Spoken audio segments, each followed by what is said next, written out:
So today I'll be talking about Send Help, which is Sam Raimi's new movie, including Dylan O'Brien and Rachel McAdams.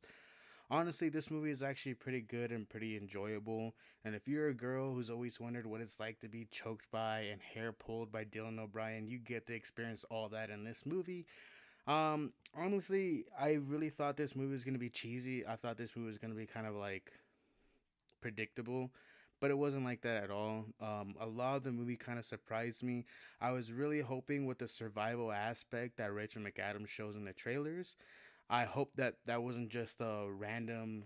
It just happens that she knows how to do all these things without like any knowledge. It does show you how. It's a quick scene, but I'd rather have that than have it just either say that like she just learned it on the fly or just a whole hour explanation on how she did it.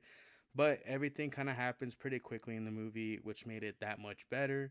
You kind of go against both of these characters at some point in the movie. They're both great in their own ways, but they're also very terrible people. I will say one is probably terrible in both aspects of their life, but at the same time, like, you know, some things are kind of like understandable, but they are kind of cruel people at some point, and you kind of want to see who's going to come out on top by the end of this movie. And honestly, I wasn't really happy with who came out on top just because I expected one person to come out over the other. But that's my opinion. I digress. I feel like some things are worse than what another person can do.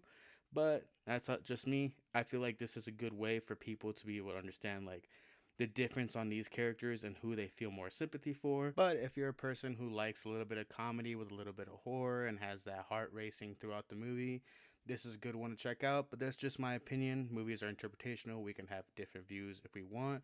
But I definitely suggest to go check this one out.